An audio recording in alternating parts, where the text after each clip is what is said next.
সংশোধন করতে হয় 5 জিনিসে। কয় জিনিসের সংশোধন? 1, নিজের ঈমান। আমার ঈমান বিশ্বাস ঠিক করা, আমার বিশ্বাসের মধ্যে, আমার ঈমানের মধ্যে যেন কোনো কুফর না আসে, শিরিক না আসে, নেফাক না আসে। ঈমান হবে কুফর মুক্ত, ঈমান হবে শিরিক মুক্ত, ঈমান হবে নেফাক মুক্ত। এটা সংশোধন জরুরি, সংশোধন জরুরি। এক মানুষের জীবনের সবচেয়ে বড় সম্পদ ঈমান। ঈমান ঈমান যদি হারায় তো পৃথিবীর সবগুলো ভালো কাজও খোদার কসম কেউ করলে আখিরাতের বিচারে 1 বিন্দু 1 জাররা কোনো বিনিময় পাবে, বিনিময় পাবে। মান আমিলা সালিহান মিন যাকারিন আও উনসা ওয়া হুয়া মুমিন। আল্লাহ তাআলা বলেন, পুরুষ কিংবা নারী যেই নেক আমল করে, তবে শর্ত হইল অহুয়া মুমিন, ঈমান ঠিক অবস্থা। ঈমান অবস্থায়, ঈমান অবস্থায় পুরুষ কিংবা নারী যেই নেক আমল করবে, ফালা নুহইয়ান্নাহু হায়াতান তাইয়্যিবা, আমি আল্লাহ তাকে দুনিয়াতেই একটা উত্তম পবিত্র আরামের জীবন দান করব। ওয়ালা নাজজিয়ান্নাহুম আজরাহুম বিআহসানি মা কানু ইয়ামালুন, এবং আমি আল্লাহ তার প্রত্যেকটা নেক আমলের বিনিময়ে আখিরাতে জান্নাতের সর্বোত্তম বিনিময় দান করব। তাহলে শর্ত হলো ঈমান। শর্ত হলো কি? কোরআনে আছে, ওয়ামান আরাদাল আখিরাতা ওয়া সাআলাহা সাইয়াহা ওয়া হুয়া মুমিন ফাউলাইকা কানা সাইয়ুহুম মাশকুরা। আল্লাহ তাআলা বলেন, তোমাদের মধ্য থেকে যারা যারা আখিরাত চায় এবং আখিরাতের জন্য, জান্নাতের জন্য সর্বোচ্চ মেহনত করে, ওয়া সাআলাহা সাইয়াহা, তার জন্য মেহনত করে, আমলের মেহনত, আল্লাহ বলেন ওহুয়া মুমিন। হ্যাঁ, শর্ত হলো ঈমান অবস্থা। ঈমান অবস্থায় আখিরাতের আশায় যে সর্বোচ্চ মেহনত করে, ফাউলাইকা কানা সাইয়ুহুম মাশকুরা। আল্লাহ তাআলা বলেন, তার প্রত্যেকটা মেহনত ঈমান ঠিক রেখে যাই করবে তাই আল্লাহর কাছে প্রশংসিত হবে, কৃতজ্ঞতার উপযুক্ত হবে। আল্লাহ তাআলা সেটা ধন্যবাদের সাথে গ্রহণ করে নেবে। এই জন্য ঈমান আমাদের সংশোধন জরুরি। আমার অজান্তে যদি আমি ঈমান হারা হয়ে যাই, কোনো কথা দ্বারা, কোনো শব্দ দ্বারা, কোনো বিশ্বাসের দ্বারা, কোনো আচরণের দ্বারা যদি আমার শিরিক হয়, কুফর হয়, নেফাক হয়, প্রিয় ভাই প্রিয় বাপ সবার জন্য, আমার জন্য, তাইলে আমার আখিরাত বরবাদ, তাইলে আমার আখিরাত বরবাদ। শিরিক মুক্ত ঈমান, শিরিক মুক্ত ঈমান জরুরি। জন্য শুধুমাত্র কালেমা লা ইলাহা ইল্লাল্লাহ এটা আমি মুখস্থ বলতে পারি, এতটুকুই যথেষ্ট না। নবীজি সাল্লাল্লাহু আলাইহি সাল্লাম বলছে, আল ঈমানু বিদউন ওয়া সাবউনা শুবা। ঈমানের 70টার চাইতে বেশি শাখা প্রশাখা আছে, ডালপালা। তো মুহাদ্দিসিনে কেরাম, উলামায়ে কেরাম সর্বোচ্চ গবেষণা করে তারা বের করছে ঈমানের 77টা শাখা। কয়টা? তো ফাআফদালুহা কাউলু লা ইলাহা ইল্লাল্লাহ।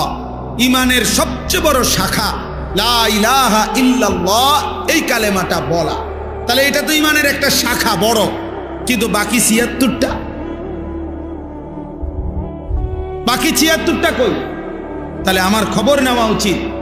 আমার খুলনার হযরত, বাংলাদেশের অন্যতম একজন বুজুর্গ, করাচি হযরত রাহমাতুল্লাহ আলাইহির খলিফা হযরত মাওলানা মুফতি নুরুল আমিন সাহেব হযরত বলেন যে, একজন মানুষের একেবারে বইয়ের মতো কাগজের মধ্যে, লিফলেটের মধ্যে, হ্যান্ডবিলের মধ্যে নিজেরা 77টা ঈমানের শাখা লিখা উচিত, এবং একটা একটা করে নিজের জীবনের সাথে মিলাইয়া টিক চিহ্ন দেওয়া উচিত, আছে কোনটা নাই কোনটা। কি ভাই, উচিত না এটা? আছে কোনটা নাই কোনটা, তাইলে না আমার ঈমান পূর্ণ হলো।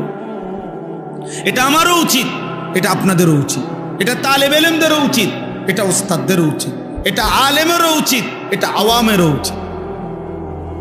ঈমান বুঝাই দিতে হবে আল্লাহকে। হাদিসের মধ্যে আছে, সাহাবায়ে কেরাম হযরত জুনদুব ইবনে আব্দুল্লাহ তিনি বলেন, আমরা কিশোর ছিলাম, উনি কিশোর বয়সী সাহাবী, 14-15 বছরের।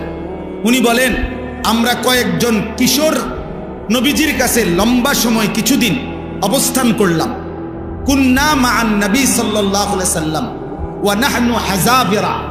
হাযাবিরাতুন শব্দের অর্থ হলো করিবুল বুলুগ, যে বালেগ হওয়ার কাছাকাছি কিশোর, এই বয়সী, মনে করো 13-14 বছর। তো তিনি বলেন, এই বয়সেই আমরা নবীজির কাছে কিছুদিন ছিলাম। থাইকা কি করলাম, কি করছি আমরা?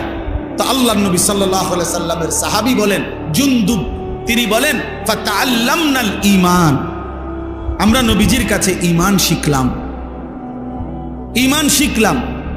এজন্য প্রিয় ছেলেরা, বাবা বহুত শুকরিয়া তোমাদেরকে। প্রিয় ভাই, তোমরা যেভাবে আসছো, আল্লাহর ঘরে বসছো, দোস্ত আমার নষ্ট হইও না, আখিরাত বরবাদ করো না। এই সামান্য একটা নারী দেখতে দেখতে এমন সুন্দর জীবন শেষ করবে। নারী এমনি মিলে যায়। তুমি যেটা এই আজকে 27 বছর যে নারী দেখো, ছবি দেখো, উলঙ্গ দৃশ্য দেখো, নারীর জন্য এত অস্থির, এটা এমনিই মিলে যায়। আমরা এমনি বিয়ে করেছি, এ হারাদিন কুত্তার মতো বেডির পিছনে হাঁটান লাগছে না, আমরা এমনি বিয়ে করে ফেলছি। টাইম হয়েছে তো বাপ মা মেয়ে দেখছে তো বিয়ে হয়ে গেছে। এটা কোনো আশ্চর্য কিছু না। এই পৃথিবীতে একটা সহজ বিষয়। তাই জন্য নারীর জন্য, ছবির জন্য, নর্তকীর জন্য এমন সুন্দর হায়াত কেন নষ্ট করে দিবা বাবা? কেমনে নষ্ট করে দিবা ভাইয়া? আজকে বিশ্বাস করেন, আজকে আমি ক্যান্টনমেন্টে যুবক, শুনো ভাইয়া, আমার জিন্দিগি ছেলেদেরকে নিয়ে, আমার রাত ছেলেদেরকে নিয়ে, আমার দিন ছেলেদেরকে, এই কিশোর যুবক ছেলে মেয়ে ভালো হবে, সুন্দর হবে, এটা আমার একটা ফিকির আর কি। আজকেও আমি ক্যান্টনমেন্টে, আমি হজ্জে সফরে যাব, আমার বুধবারে ফ্লাইট। তো আমি কেনাকাটার জন্য গেছি। একটা প্রাইভেট কোম্পানিতে চাকরি করে একটা যুবক ছেলে, সে দৌড়াই আমারে দেখে আসছে, আইসাই জড়ায় ধরে কাঁদতেছে। তাই বললাম, কি হয়েছে বাপ কও? কয় হুজুর, আমি রিলেশন করে বিয়ে করছি। রিলেশন মানে প্রেম, প্রেম করে বিয়ে করছি। এখন বিয়ে করলাম আজকে হুজুর 1 বছরের উপরে হয়, কিন্তু আমার বউ কোনোভাবেই আমার মা বাবার সামনেও যাইতে চায় না, তাদেরকে 1 গ্লাস পানিও আগায় দিতে চায় না কোনোভাবে হুজুর। আমি আমার সর্বোচ্চ অনুরোধ করছি, মা বাবার সামনে একটু কথাও বলতে চায় না। কয় যে সে কোনোভাবেই, তার এক বক্তব্য যে সে আমার এই গোলামি করতে পারবে না, সে আমার এটারে গোলামি করে, এটা নাকি গোলামি করা। এখন আমি কি করবো হুজুর? আমি কিছুই বুঝতেছি না। রাগ করে একদিন তালাক দিয়ে ফেলছি। এরপরে এখন আবার সে বলতেছে থাকবে, এখন আসে, এখন আমি কোনো সুখ পাইতেছি না, শান্তি পাইতেছি না, কোনো উন্নতি পাইতেছি না। তা আমি বললাম, তালাকও দিলা, আবার অহন থাকো, আবার প্রেমও করলা, তোমার মা বাবারও খবর না। এত সদরভাবে কথা বলবো, জিন্দিগিটা তো একটা সদরবদর বানাই লাইছ। হ্যাঁ, যে মেয়েকে তালাক দিয়েছ, এবার তার প্রতি যদি তোমার হাজার ভালোবাসাও হয়, যে মেয়েকে তুমি তালাক দিছ, এবার যদি সে রাবেয়া বসরির মতো আচরণও করে, তারপরেও তো সে তোমার জন্য হারাম। হারাম তাইলে এখন তুমি এটি ইচ্ছা করো, এখানে কাহিনী বলো কেন বাপ? বগুড়া বাড়ি।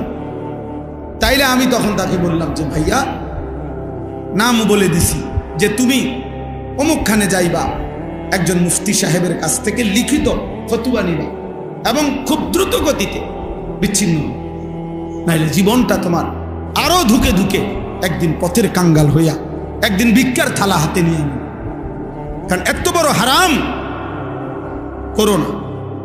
এজন্য ভাইয়া, তোমরা যদি আমার কাছে কেউ শুনতা, আমার জীবনে সব সময় আমার পকেটে ছেলেরা কাগজ দেয়, অনেক সময় অনেকখানি কত কিছু লেখে, আমার খাদেম যারা ওরা কত কিছু বলে। কি পরিমাণ এই হারাম সম্পর্কের কারণে প্রিয় ভাই, প্রথম তো মনে হয় ওই মেয়ে তোমারে ভালোবাসে, ওই মেয়ে তোমার সাথে প্রেম করে, সুন্দর সুন্দর কথা বলে, বিবাহের আগে তারও কোনো কিছু তোমার কাছে ভুল মনে হয় না, সেও তোমার কোনো কিছু ভুল মনে করে না। কিন্তু যেদিন থেকে বিবাহ হয়, সম্পর্ক ভালোবাসার পরে বিবাহ হয়, সেদিন থেকে দুনিয়াটা জাহান্নামের টুকরা হয়ে যায়। এজন্য দোস্ত আমার, কমপক্ষে আখেরাত তো আছেই, নিজের এই দুনিয়ার জীবনটা নষ্ট করো, জাহান্নামের টুকরা হয়ে যাবে। এটা জাহান্নামের টুকরা। কোন নারীর পিছনে, ছবির পিছনে, কোন জিনা ব্যভিচারের পিছনে, মোবাইলের এই অস্থির ছবির পিছনে আমার প্রিয় সন্তান জিন্দেগি নষ্ট করো না। এমন হায়াত শেষ করে দিও না। এমন সুন্দর রাত আর পাবা না, এমন সুন্দর দিন আর পাইবা না, আর পাইবা না। কুরআনুল কারীমের মধ্যে আছে, আল্লাহ তাআলা বলেন কালিলাম মা তাযাক্কারুন। আল্লাহ তাআলার কথা থেকে উপদেশ গ্রহণ করে কম, কালিল। আল্লাহ তাআলা বলেন ওয়া কালিলুম মিন ইবাদিয়াশ শাকুর। আমার শুকরকারী বান্দা পরিমাণে কম, কালিল। এরকম বহু আয়াত আছে কোরআন শরীফে। কাম মিন ফিআতিন কালিলাতিন গালাবাত ফিআতান কাসীরা। আল্লাহ তাআলা বলেন কম সংখ্যক বহু বিজয় লাভ করে বহু সংখ্যকের উপর। তাহলে কমের প্রশংসা করছেন। ইন ইয়াকুম মিনকুম 20 সাবিরুন ইয়াগলিবু মিআতাইন। আল্লাহ তাআলা বলেন ঈমান আমলের উপরে মজবুত মুমিন যদি হয় 20 জন, তো কাফের মুশরিক দুশমন 200 জনের মোকাবেলায় বিজয় লাভ করবে। তাহলে 20 জন কম, কমের প্রশংসা করছেন আল্লাহ। এজন্য কম কিংবা বেশি এটা মূল বিষয়। বেশি লোক হইলে সফল, কম হইলে ব্যর্থ, এরকম কথা কোরআন সুন্নাতে নাই, এমন কথা নেই। কোরআন শরীফে আছে সূরা ইয়াসিনের মধ্যে তিনজন রাসূল একটি অঞ্চলে, আমাদের নবীজির আগে একটি এলাকায় মানুষকে ঈমানের দাওয়াত দিছে, কালেমার দাওয়াত, আল্লাহর দিকে ফেরাবার চেষ্টা করছে। তো 3 জন রাসূলের দাওয়াতে ঈমানদার হইছে, ওনাদের পুরা মেহনতে একজন। মুমিন হইছে কয়জন? একজন। ওয়াজা মিন আকসাল মদিনাতে রাজুল, একজন। তাইলে রাসূল 3 জন। ফাআযাযনা বিসালিসিন ফাকালু ইন্না ইলাইকুম মুরসালুন। 3 জনের ধারাবাহিক মেহনতে ওনাদের উপরে অনুগত অনুসারী হয়েছে একজন। হাদিসের মধ্যে আছে আল্লাহর নবী সাল্লাল্লাহু আলাইহি ওয়াসাল্লাম বলেছেন ফাওয়াল্লাহি লা আন ইয়াহদিয়াল্লাহু বিকা রাজুলান ওয়াহিদান খায়রুন লাকা মিন হুমুরিন না'ম। আল্লাহর কসম, তোমার দ্বারা একজন ব্যক্তি আল্লাহর পথ পাওয়া, হেদায়েত পাওয়া, নবীজি বলেন গোটা আরবের সমস্ত দামি উট লাল চিহ্ন বিশিষ্ট তোমারে হাদিয়া দেওয়া, উপঢৌকন দেওয়া, তার চাইতেও কোটি গুণে উত্তম। কয়জন ব্যক্তি? রাজুলান ওয়াহিদ, একজন। এজন্য এক মানুষের ফিকিরেও আল্লাহর কথা বলা দরকার। একজনের ফিকির, একজনই বদলাবে। আমি একজনের জন্যই 30 বছর মেহনত করলাম, একজনের জন্যই 10 বছর মেহনত। হাদিসের মধ্যে আছে আল্লাহর নবী সাল্লাল্লাহু আলাইহি সাল্লাম বলেন হাশরের ময়দানে এমন নবীও দাঁড়াবে যেই নবীর সাথে তার ঈমানদার উম্মত হবে 3 জন। এমন নবীও দাঁড়াবে যার সাথে ঈমানদার উম্মত হবে 2 জন, ইসনান। এমন নবীও দাঁড়াবে যার সাথে তার ঈমানদার উম্মত মাআহু ওয়াহিদ, একজন। এমন নবীও দাঁড়াবে হাশরের ময়দানে যার সাথে তার ঈমানদার উম্মত একজন, লাইসা মাআহু আহাদ, কেউ নেই ওনার সাথে, কেউ ঈমান আনে নাই। তাহলে ওনারা ব্যর্থ। কথা বলুন। তাহলে এখানে সংখ্যা বিষয় না, এতে কোনো নির্বাচনী জনসভা, আল্লাহর কথা বলা, আখিরাতের ফিকির করা, জিন্দেগি সুন্দর করার চেষ্টা করা। এখানে জনপ্রিয়তা কোনো বিষয় না। সবাই চিনলে সফল, সবাই না চিনলে ব্যর্থ, এ কথা কোরআন সুন্নাতে নেই। বুঝেননি? এটা জরুরি, সবাই চিনতে হবে জরুরি। আমারে মনে করেন 50,000 লোক চিনে, তো আমার কবরের আযাব মাফ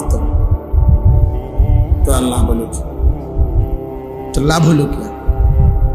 আমারে 50 লাখ লোক চিনে, তো আমার কবরের আযাব মাফ। এই জন্য এটা জরুরি। আর আবার মনে করেন আমার একারে 50 লাখ লোক চিনি, তো এতে আপনার লাভ, আমারে না চিনে। বুঝেন? নিজের ভাবনা ভাবা হচ্ছে। গত কয়েকদিন আগে এক লোক আমার এই কথাটা বলছে যে হুজুর, আমি আপনার এই এক কথা আমার দিলে লাগছে যে সবাই আপনারে চিনলে, আপনারে না চিনছে, আমার লাভ। আমারও তো বক্তব্য এটা, তোমার লাভ কি বেটা? আমারে মনে করেন সারা বাংলাদেশ চিনে, তো তোমার লাভ কি? এতে তো তোমার কোনো ফায়দা নেই।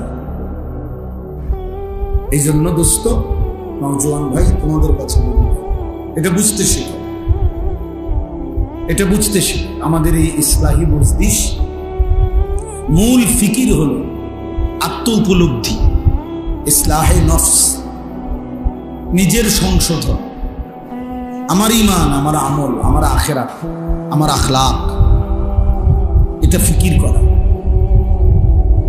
এটা খুব ভাবা দরকার। কোরআনুল কারীমের মধ্যে আছে, ইয়া আইয়ুহাল্লাযীনা আমানু আলাইকুম আনফুসাকুম।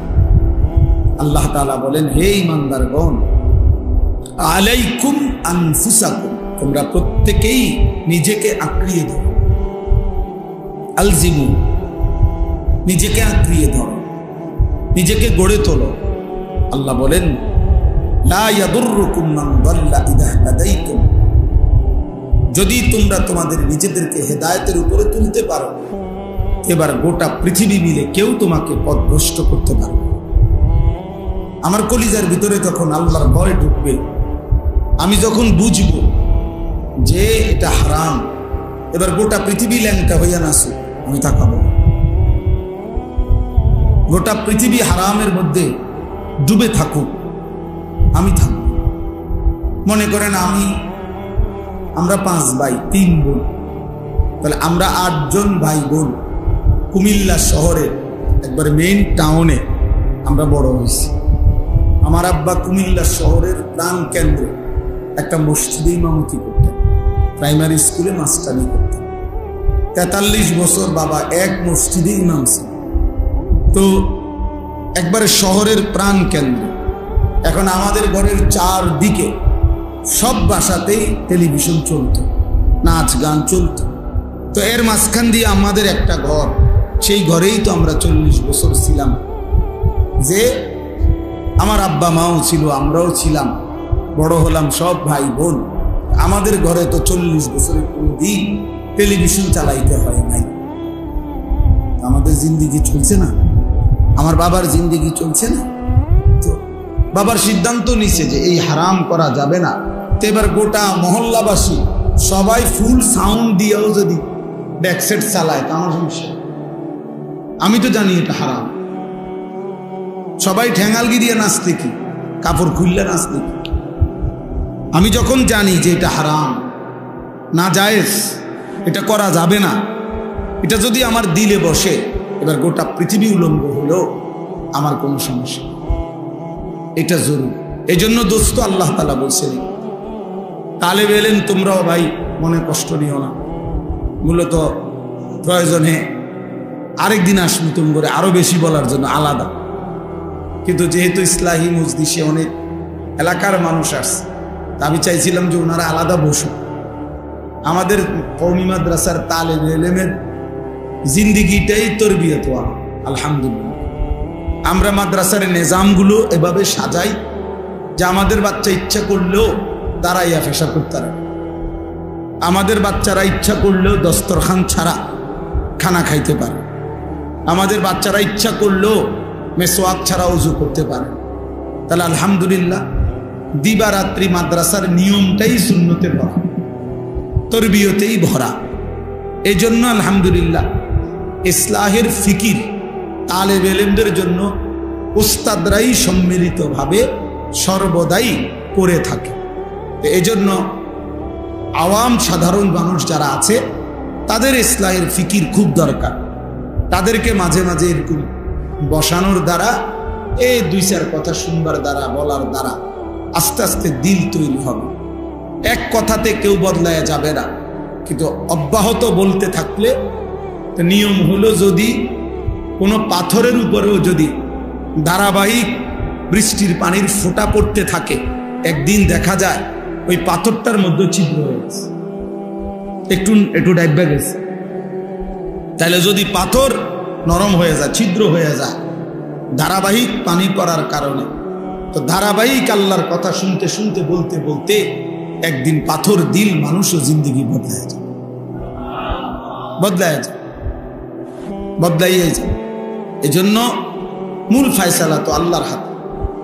তো বলতেছিলাম নওজোয়ান ভাই বাবারা সবার কাছে, আল্লাহ তাআলা বলছেন আলাইকুম আনফুসাকুম, নিজেকে ধরো, নিজেকে গড়ো। তাহলে তুমি যদি হেদায়েতের উপরে ওঠো, তো এবার গোটা পৃথিবীর কেউ আর তোমাকে পথভ্রষ্ট করতে পারবে না। ইয়া আইয়ুহাল্লাযীনা আমানু কু আনফুসাকুম ওয়া আহলিকুম নার। আল্লাহ তাআলা বলেন, হে ঈমানদারগণ, তোমরা প্রত্যেকেই নিজেকে জাহান্নামের আগুন থেকে বাঁচাও, অতঃপর নিজের পরিবারের সদস্যদেরকে জাহান্নামের আগুন থেকে বাঁচাও। তাহলে 1 নম্বরে আল্লাহ তাআলা বললেন, নিজেকে জাহান্নামের আগুন থেকে বাঁচাও, নিজেকে বাঁচাও। তাহলে এই নিজের দিকে নজর রাখা, নিজের ফিকির করা, প্রিয় ভাই বাবা, এটা জরুরি বিষয় বুঝা। এতটুকু বিবেক যে আমার ভালো, আমি আনিসুর রহমান, আমার ভালো কোনটা, আমার কল্যাণ কিসে, আমার কামিয়াবি কিসের মধ্যে, কি করলে আমার সফলতা, কি করলে আমার ব্যর্থতা, আমার কি করা উচিত, আমার কি করা অনুচিত, কি করলে আমার আল্লাহ রাজি, কি করলে আমার আল্লাহ নারাজি। নিজের জন্য এদ্দুর যে বোঝে না, তার মতো পাগল মাতাল তার সিরা কোনো মানুষ হইতে পারে। তাই তো তুই বেটা পুরাই পাগল, বেটা মাতাল, তুই নিজের ভালোই বুঝ না, এদ্দুরও কি মানুষ বুঝে না? তোমার এই সারা রাত নারী দেখা, ছবি দেখা, মোবাইলে উলঙ্গ দৃশ্য দেখা, এটা যে তোমার জাহান্নামের আগুনের দিকে নিয়ে যাচ্ছে, বেওকুফ, এটাও বুঝো না? তোমার এই প্রতিদিনের বেনামাজি থাকা, প্রতিদিন আল্লাহকে সেজদা না করা, কোনোদিনও ফজরের নামাজ না পড়া, এটা যে তোমার জাহান্নামের দিকে নিয়ে যাচ্ছে, এদ্দুর বুঝাও বুঝো না? আরে নিজের বুঝটা তো একটা কুত্তাও বোঝে, নিজের বুঝটা তো একটা শুকরও বোঝে, নিজের বুঝটা তো একটা সাপ বিচ্ছুও বোঝে। বেটা একটা কুত্তার দিকেও তো কেউ যদি লাঠি আলগি দেয়, কুকুর দৌড় মারে, কুকুর বোঝে এই লাঠি দিয়ে আমারে বাড়ি দিলে আমার ক্ষতি হবে, এই জন্য সে দৌড় মারে। তাহলে নিজেকে সেভ করা, নিজেকে রক্ষা করা, এতটুকু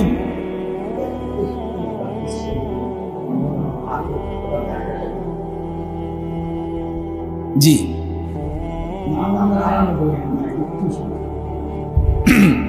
তাইলে এটা জরুরি যে এই কুকুরটা দৌড় দিল কেন, তাইলে সে বুঝছে যে এই লাঠিটা যেমনি তুলছে আমারে বাড়ি দিলে আমার ক্ষতি হবে। তাহলে নিজের বুঝ তো বেটাটা কুত্তাও বুঝে। তুমি যুবক এটাও বুঝলা না? 365 দিনে 16 বছর 18 বছর বয়সে কোনদিন ফজরের নামাজ খোদার বেটা ছেলে অপদার্থ বেটা নিষেধ করলাম না বেটা, মোবাইল আলগি দিতা না, ফালতু কোথাকার বেটা।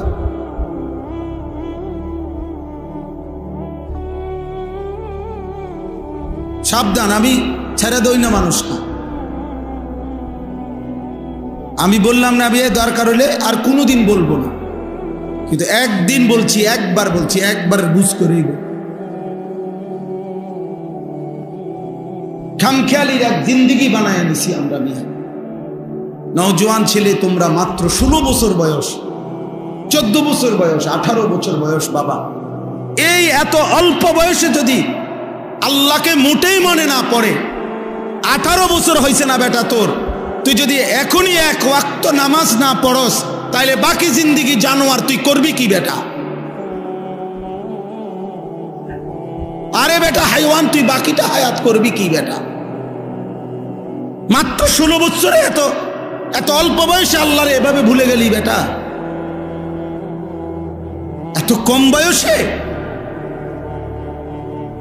মাত্র 18 বছর বয়সে এত নারী দেখে ফেললা, এত কম সময় এত উলঙ্গ ছবি দেখে ফেললা। হায় হায় জানোয়ার, বাকি জিন্দেগি চালবে কেমনে? হ্যাঁ, যদি বলো জানোয়ার বললেন কেন? জানোয়ার বলতো না কি জুনায়েদ বাগদাদি নি বলতো? সেজদাবিহীন হাইওয়ানকে কি বলতো? কথা বলেন না কেন? মনের ইচ্ছা মতো যে চলে, মনের চাহিদা মতো যে চলে, তাকে কোরআন কি বলছে? তাকে কোরআন বলছে জানোয়ার। আমি বলবো না কেন? আরাআইতা মান ইত্তাখাযা ইলাহাহু হাওয়াহু আফা আনতা তাকুনু আলাইহি ওয়াকিলা আম তাহসাবু আন্না আকসারাহুম ইয়াসমাউনা আও ইয়াকিলুন ইনহুম ইল্লা কাল আনআম। আল্লাহ বলছে মনের চাহিদা মতো যে চলে বন্ধু, আমি আল্লাহ বলে দিলাম তার পরিচয় আর কিছুই নয়। ইন নাফিয়া, ইল্লা ইস্তিসনা। নফি ইস্তিসনা হসর বুঝায়, সীমাবদ্ধ, অর্থাৎ তার পরিচয় আর কিছুই নয়, আর কিছুই নয়, শুধুই আনআম, শুধুই চতুষ্পদ জন্তু, শুধুই জানোয়ার, শুধুই জানোয়ার, শুধুই জানোয়ার। তাহলে তুমি কার সিদ্ধান্তে চুল এমনে রাখলা? তোমার খেয়াল। তুমি কার সিদ্ধান্তে এক ওয়াক্ত নামাজ পড়ো না? তোমার মনের ইচ্ছা। তুমি কার সিদ্ধান্তে নারী দেখো, ছবি দেখো, উলঙ্গ দৃশ্য দেখো? তোমার মন চাইছে। তো এটারই তো জানোয়ার। আল্লাহ তাআলা তো এরই জানোয়ার বলছে, যে তার মনের ইচ্ছা মতো চলে, যার মনের ইচ্ছা তার খোদা। বলো যুবক, বলো বাপ, তোমার কোন সৃষ্টিকর্তা আছে? থাকলে তিনি তোমাকে কিছু করতে বলে নাই? কোরআনুল কারীমের মধ্যে আরো সাংঘাতিক কথা আছে। সূরা আরাফের মধ্যে আছে ওয়াত্তাবা হাওয়াহু ফামাসালুহু কামাসালিল কালব। আমি প্রতিদিন এই আয়াত নাকি মাওলানা ডেইলি একবার হলো বলি। আল্লাহ কোরআনে বলছেন ওয়াত্তাবা হাওয়াহু, সে তার মনের চাহিদার অনুসরণ করেছে। আল্লাহ বলেন অতএব ফামাসালুহু, তার উদাহরণ কামাসালিল কালব, কুত্তার মতো। বুঝছো বাবা? মনের ইচ্ছা মতো যে চলে, খোদার কসম আল্লাহ তার উদাহরণ দিচ্ছে কি? কামাসালিল। তা বলেন অর্থ কি? বলেন কালবুন অর্থ কি? কুত্তা বেটা। কোন ভিন্ন অর্থ নাই। এমন না যে আরো দুইটা অর্থ আছে, এটা বালাটা কইলাম, এমন তো ভিন্ন অর্থও নাই। কালবুনের অর্থ আরেকটা অর্থ আছে না? নাই তো। কালবুনের অর্থ তো সিংহ না, কুকুর। আল্লাহ বলেন ফামাসালুহু, এক বেঈমানের উদাহরণ দিতে গিয়ে আল্লাহ বলছে যে সে তার মনের চাহিদার অনুসরণ করেছে। ওয়ালাকিন্নাহু আখলাদা ইলাল আরদ, সে এই জমিনকে স্থায়ী মনে করে নিয়েছে, যে এই পৃথিবী, এই রং তামাশা, এই ফুর্তি, এটাই তার স্থায়ী। ওয়াত্তাবা হাওয়াহু, মনের চাহিদা মতো অনুসরণ করেছে। আল্লাহ বলেন তার উদাহরণ, তার দৃষ্টান্ত কামাসালিল কালব, কুত্তার মতো। ইন তাহমিল আলাইহি ইয়ালহাস আও তাতরুকহু ইয়ালহাস। কুকুরের স্বভাব, সে যদি তারে দৌড়ানি দেয় তাইলেও হাঁফায়, সে যদি দাঁড়াইয়া থাকে স্থির তাইলেও হাঁফায়, জিহ্বা লম্বা করে এমন করে। এটা কুত্তার স্বভাব। এই জন্য নাফরমান পেলেও অতৃপ্ত, না পেলেও। হাজার কোটি টাকার মালিক, তবুও তার তৃপ্তি হয় না। আবার কিচ্ছু নাই, তারও তৃপ্তি নেই। এই জন্য আমার বাপ, এটা ইসলাহী মজলিস, আমাদের প্রিয়, আমাদের শ্রদ্ধেয় আমি আজকেও মৌলানা সাইফুল্লাহ ভাইয়ের কাছে বলতেছিলাম যে বাস্তবিক অর্থেই একেবারে কোনো রকমের লৌকিকতা ছাড়া এ কথাই সত্য, ছোটবেলা থেকেই আমরা ছাত্র জীবনে যে মানুষটার ওয়াজ শুনতাম, আমরা কুমিল্লা টমসম ব্রিজে নিচে বৈশা কুমিল্লায় বয়ান শুনতাম, কত সময় কতখানে এরকম মাটিতে বৈশা শ্রোতাদের সাথে ছোটবেলা থেকেই যার বয়ান শুনতাম, যিনি কোরআনুল কারীম তিলাওয়াত করলে পুরা মজমা একসাথে আল্লাহু আকবারের ধ্বনি দিয়ে উঠত, আহা, সেই মানুষ এখানে শুয়ে আছে, সেই মানুষ এখানে শুয়ে আছে। ছোটবেলায় আমরা যাদেরকে অনুসরণ করতাম, ভাবতাম তাকায়া তাকায়া যে হা এমন স্টেজ, কোনদিন যদি আমরা দুইটা লাইন বলতে পারতাম, আমাদের সেই রাহবার, বিশেষ করে আমরা যারা দুই চার শব্দ আল্লাহর কথা বলা আল্লাহ তৌফিক দিয়েছেন, আমাদের জন্য বাস্তবিক অর্থেই যিনি রাহবার ছিলেন, আমাদের সেই পরম শ্রদ্ধেয় আল্লামা হাফিজ জুবায়ের আহমদ আনসারী রহমতুল্লাহ আলাইহি। আমি আজকে বলছি, শেষ ব্রাহ্মণবাড়িয়ার বাসায় আমি হুজুরের কাছে গেছি দেখা করতে, তো ওই সময় বাড়ির থেকে জাম পাঠাইছে বড় বড়, হুজুরের বাড়ি থেকে ওই ব্রাহ্মণবাড়িয়ার বাসায়, তো আমার হুজুরে নিজের হাতে জাম খাওয়াইছে, এরকম বড় বড় মিষ্টি সুন্দর জাম। আমাদের ঢাকা বিয়াম মিলনায়তনে রাবেতাতুল ওয়াইজিনদের একটা সংগঠন হয়েছিল, এই সংগঠনে উদ্বোধনের সময় হুজুর বয়ান করছে, আমাদের ওয়াইজদের, আমিও ছিলাম, বয়ান বক্তব্য দিছে, ওয়াইজিন সব বক্তারা বসছিল আমগরে হুজুরে। আমি ওই সময় হুজুরের শেষ বয়ান সরাসরি শুনছিলাম। ওই বয়ানে বলছে, আমার পুরো মনে আছে যে বক্তাদেরকে বলছে, বক্তারা আপনারা ওয়াইজ এমন ওয়াইজ হবেন না। হুজুরে ঘটনা বলছে যে কোন জায়গায়, যে শুধুই টাকার জন্য ওয়াজ করবেন না। তো বলছে যে রাত্রেবেলা বক্তা ওয়াজ করে ওই বাড়িতে ছিল, সকালবেলা যাওয়ার সময় তারা একটা কম্বল সহ হুজুর যাইতেছে, তো তারা জিজ্ঞাসা করছে যে হুজুর আপনি যেমন কম্বল নেন না, আপনার গোহা দিয়ে গইনা চাইছি, পোষায় না, এই জন্য বুঝছি, চিন্তা করছি কম্বলটাও সাথে নেই, দুটোটা মিলে যদি কিছু। আমি নিজে শুনছি এমন বক্তা হয়ে না যে মানুষের কম্বল শুদ্ধ নেয় গা। আল্লাহ তাআলা তার খবরকে নূরে নূরে ভরপুর করে দেন। উদাহরণ দিতেন, অবাক সুন্দর করে বুঝাইতেন, বুঝানোর এক অসাধারণ যোগ্যতা, দক্ষতা আল্লাহ তাআলা ওনাকে দিয়েছিলেন। আলহামদুলিল্লাহ, আলহামদুলিল্লাহ। আল্লাহ তাআলা তার সন্তানদেরকে, তার এই মাদ্রাসাকে স্বপ্নের প্রতিষ্ঠান করতে ভুল করে নেন। তো প্রিয় ভাই, আমি দিল থেকে বলছি যে বাৎসরিক মাহফিল হোক, এবছর বাৎসরিক মাহফিলের দাওয়াতের জন্য আমারে বলছিল ওনারা, কিন্তু আমার বাৎসরিক মাহফিল যেদিন, ওই দিন আমার চট্টগ্রাম হাটহাজারীতে মাহফিল, বাংলাদেশের সবচেয়ে বড় একটা মাহফিল হয় চট্টগ্রামে, 3 দিন ব্যাপী আলামিন সংস্থার মাহফিল, ওই মাহফিল ওখানে আমারও দাওয়াত আছে। তো এই কারণে আমি বলছি আমি থাকতে পারব না, আমি এমনিতে একটা ইসলাহি মজলিস করেন, আমি একদিন আপনাদের এখানে যাব। পরে আমি এই ডেটটা নিজের থেকে দিছিলাম।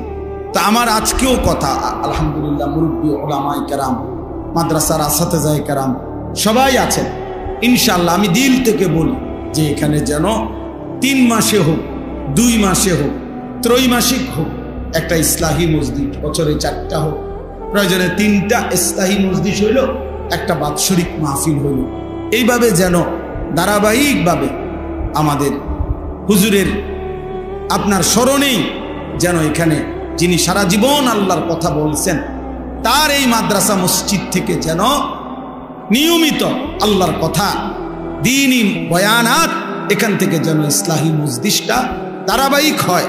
আমি ইনশাআল্লাহ, আমি নিজেও সুযোগ দেওয়ার চেষ্টা আমার আল্লাহ তৌফিক দিলে আমিও চেষ্টা করব। আরো উলামায়ে কেরাম আসবে ইনশাআল্লাহ। নওজোয়ান ভাই তোমরা সবাই মিলে খোঁজ খবর নিবা এবং আন্তরিকভাবে সহযোগিতা করবা যেন এইখানে একটা ধারাবাহিক ইসলাহি মজলিস চালু হয়। ঠিক আছে ইনশাআল্লাহ? সবাই রাজি ইনশাআল্লাহ? আল্লাহ তাআলা আমাদের সবাইকে তৌফিক দান করে। তাইলে আমি অনেক শক্ত কথা বলে ফেললাম, শুরুতে ধমক দিলাম। ধমক দেওয়ার মাকসাদ হলো ঠান্ডা করা। এখন মাশাআল্লাহ গরম লাগলো, তোমরা সব ঠান্ডা হয়ে গেছে। আল্লাহ তাআলা সবাইকে কবুল করে। প্রিয় ভাই, তুমি আসছো দেখা তোমারে শক্ত কথা বলছি, কিন্তু তোমারে আল্লাহ এতটুকু তো যে আল্লাহর কথা শুনবার সুযোগ হয়েছে, আল্লাহর কথা তো কানে পড়ছে, তা আল্লাহ তৌফিক দিলে একদিন বদলায়ও যাবে ইনশাআল্লাহ। ये कदम उठता नहीं उठाता है, इस कलम और किसी कलम की आता है।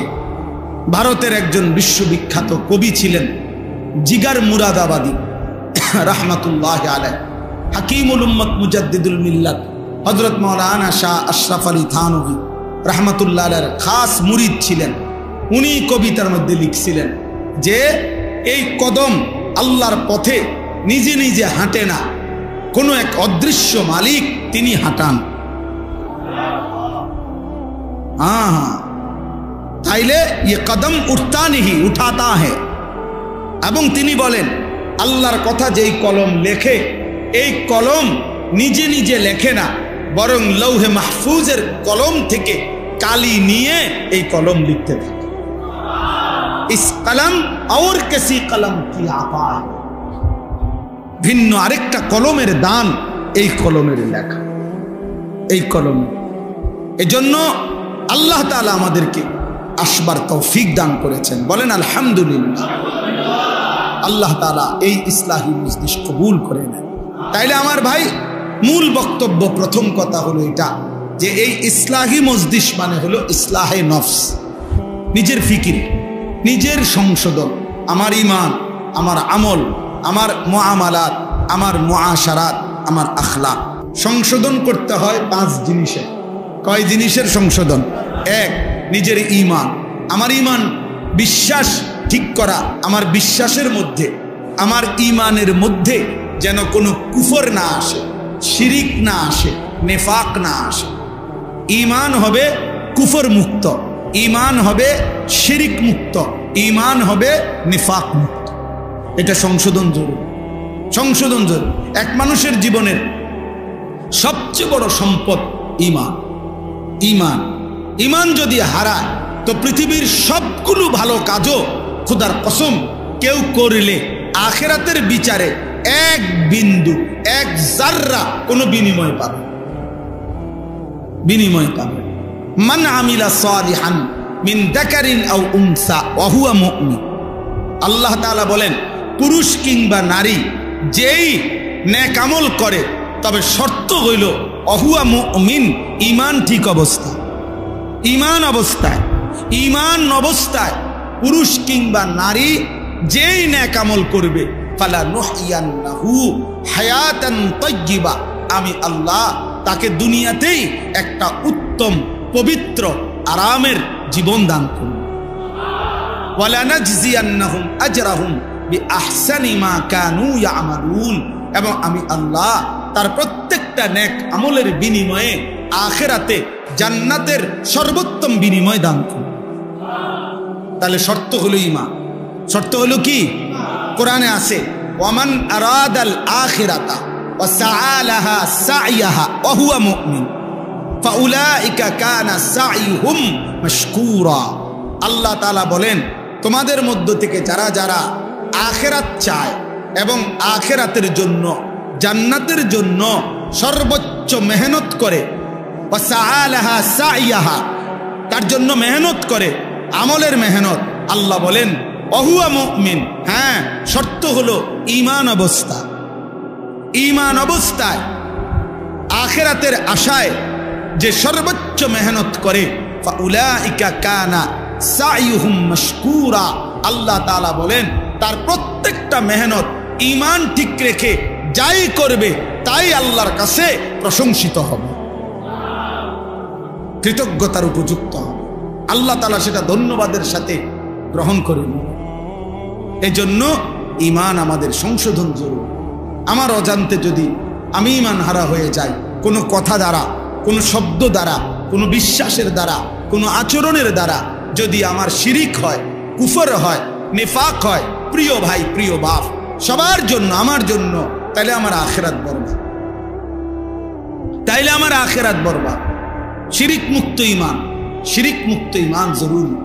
জন্য শুধুমাত্র কালেমা লা ইলাহা ইল্লাল্লাহ এটা আমি মুখস্থ বলতে পারি, এতটুকুই যথেষ্ট না।